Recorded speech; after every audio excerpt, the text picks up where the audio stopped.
बड़ी जल्दी उठ गया भोला। हाँ माँ, वो काम पे जाना है ना, फिर वहाँ से आने में देरी हो जाती है तो ठेले की सफाई करने का टाइम नहीं मिल पाता है। बस कर भोला, कितनी मेहनत करेगा रे तू। दिन भर मजदूरी करता है और फिर शाम को मोमोज बेचता है। अगर तू बीमार पड़ गया तो?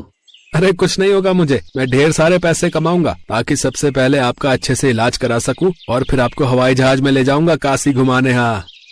अरे हवाई जहाज तो रहने ही दे, कहीं ऐसा ना हो कि हवाई जहाज में उड़ते हुए मेरे प्राण पखेरु ही उड़ जाए। अरे शुभ शुभ बोलो माँ, आपको मुझ पर भरोसा नहीं है क्या?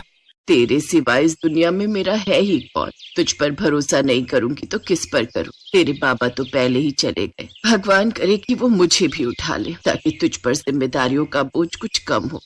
माँ ऐसी बातें मत किया करो। ये कहानी है भोला की, जो एक छोटे से गांव में अपनी माँ सरिता के साथ रहता था। भोला अपनी माँ से बहुत प्यार करता था और उनका बहुत ख्याल रखता।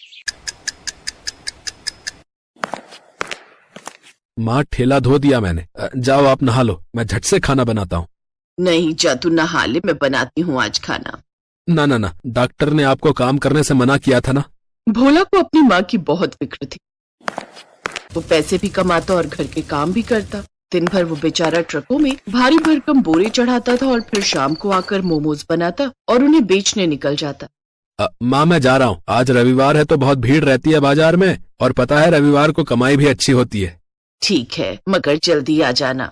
भोले भंडारी से प्रार्थना करो कि सारे मोमोज जल्दी बिक जाएं, तो जल्दी आ जाऊंगा।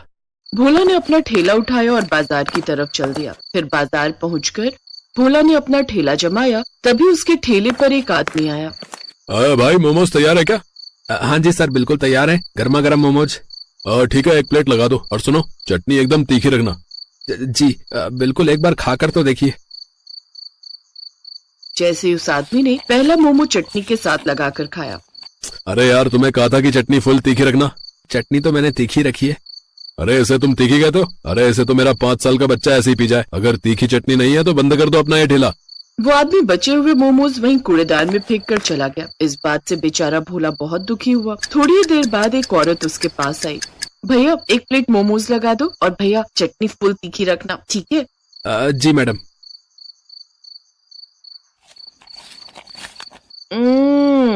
भैया मैंने कहा था आपसे कि चटनी फुल तीखी लगाना, और इससे बढ़िया तो मैं बर्फी खा लेती।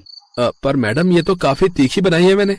अरे ये क्या खाक तीखी बनाई आप? आपके मोमोज तो ठीक है पर आपको चटनी बनानी नहीं आती। अरे आप चटनी तीखी बनाना सीखो पहले, बाद में लगाना ठेला। मैडम वो मेरे पैसे। किस बात के पैसे भाई? एक तो फीकी चटनी बना दी, ऊपर से पैसे मांग रहे हो। वो औरत भी भोला को सुनाकर चली गई। बहुत देर तक वो ग्राहकों का इंतजार करता रहा पर कोई भी उसके ठेले पर नहीं आया। उधर घर पे लगता है आज भी भोला के मोमोज नहीं बिक रहे हैं, तभी तो वो अभी तक नहीं आया। हे भगवान, कितनी जिम्मेदारियां हैं मेरे भोला पर। मेरे इलाज के लिए पैसे कमाते कमाते मेरा भोला खुद सूख गया। हे शंभुनाथ, या तो मुझे उठा ले या फिर कोई चमत्कार कर दे, कोई चमत्कार कर दे भोले भंडारी।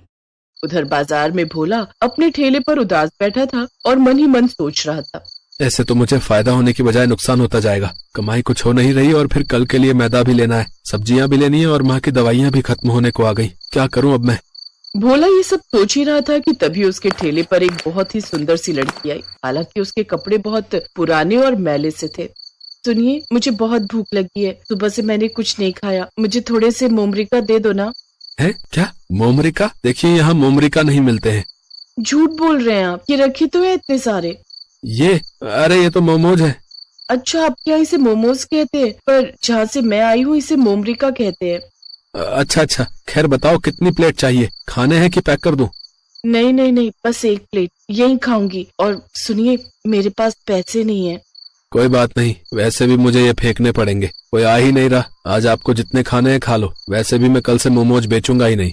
काशवी ने मोमोज की प्लेट हाथ में ले ली और जैसे ही उसने पहला मोमोज लाल चटनी के साथ लगाकर खाया।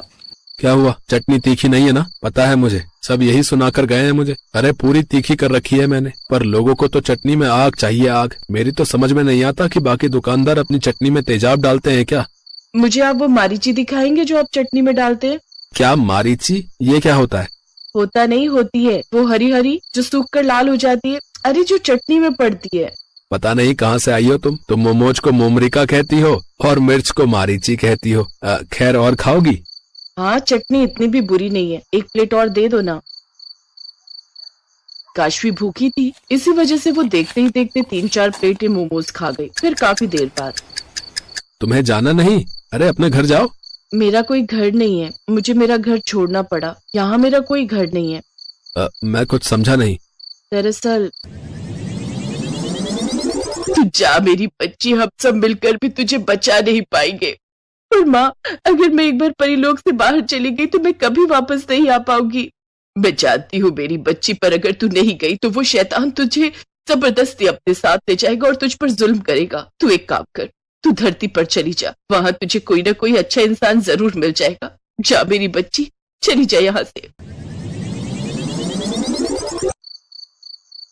क्या तुम एक परी हो? हाँ, धीरे बोलो, पर अब मेरे पास मेरी जादुई शक्तियाँ नहीं है, इसलिए मैं तुम्हारी कोई इच्छा पूरी नहीं कर सकती। मेरी कोई इच्छा नहीं है, मैं एक परी से मिला, यही बड़ी बात है मेरे लिए। अगर मैं तुम्हारी कोई भी मदद कर सकता हूँ तो मुझे बताओ। तुम वाकई बहुत अच्छे इंसान हो। इच्छा मांगने की बजाय तुम मेरी मदद करना चाहते हो। अगर ऐसा ही है तो मुझे कुछ दिनों के लिए आसरा दे दो, मैं फिर कहीं ना कहीं अपना ठिकाना ढूंढकर चली जाऊंगी। ठीक है, तुम मेरे घर चल सकती हो, और चिंता मत करो, मेरे साथ मेरी माँ भी रहती है। काशवी भोला के साथ उसके घर चली गई और फिर भोला ने अपनी माँ को सारी बात बता दी। तूने ठीक ही किया भोला, जवान लड़की अकेले कहाँ जाएगी। काशवी भोला और उसकी माँ सरिता का स्वभाव देखकर बहुत खुश थे। फिर उसी रात वो चुपचाप उठी और उसने अपने जादू से भोला के आंगन में मिर्च का एक पेड़ लगा दिया और देखते ही देखते उसमें चमकदार और सुर्ख लाल मिर्च निकल आई। फिर वो सरिता के पास गई और उसके माथे पर प्यार से हाथ फिराकर वहां से चली गई। फिर सुबह के वक्त, अरे ये क्या, मैं तो बिल्कुल ठीक हो गई। अब ना तो कोई कमजोरी है और ना ही कोई दर्द। सच में माँ? हाँ भोला, पर ये कैसा जादू है? और वो देख, ये मिर्च का पेड़ यहाँ कैसे आया? हो ना हो ये जरूर मारीची का पेड़ है माँ, ये सब काशवी ने किया है। हाँ बेटा, उसी की कृपा है। जा भोला और उसे कहीं से भी ढूंढ कर ला। इतना सुनते ही भोला घर से बाजार की तरफ भागा। थोड़ी देर बाद उसे काशवी एक पेड़ के नीचे बैठी दिखाई दी। ये सारा जादू तुमने किया है ना? पर तुमने तो कहा था कि तुम जादू नहीं कर सकती। मैंने तुम्हारी परीक्षा ली थी और तुम उस परीक्षा में पास हो गए। अच्छा, एक और एहसान करोगी मुझ पर? नहीं, मेरा जादू खत्म हो गया। मुझे तुम्हारा जादू नहीं बल्कि तुम्हारा साथ चाहिए, हमेशा हमेशा के लिए। बोलो, शादी करोगी इस मोमो वाले से? भोला की बात सुनकर काशवी शर्मा गई। कुछ दिनों बाद दोनों ने शादी कर ली। अब काशवी अपनी जादुई मिर्च से मोमोज की लाल चटनी बनाती और भोला मोमोज। और फिर एक दिन,